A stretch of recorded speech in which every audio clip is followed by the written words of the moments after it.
Masarap na luto ng munggo. Igisa na natin itong ating sibuyas, lagyan ng bawang, halu-haluin itong ating kamatis. Hinog na yan para naman mas lusaw-lusaw na agad kapag ka ating ginigisa. Ilagay na natin itong ating bagoong alamang. Lagyan natin ito ng ground black pepper. Tapos ilalagay na rin natin itong ating shrimp. At idagdag natin itong ating cook na liampo na napakuluan na yan.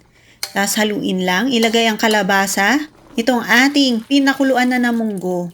Kuluan lang natin para malapot-lapot pero huwag nyo kalimutang halu-haluin para hindi dumikit dun sa ilalim. Lagyan ng pampalasa, shrimp cubes, or kahit anong gusto nyong pampalasa. Ilagay na tong ating ampalaya, siling haba, chicharon.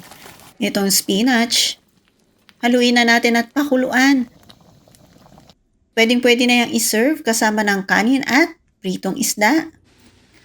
Tara, tikman na natin. Bye-bye!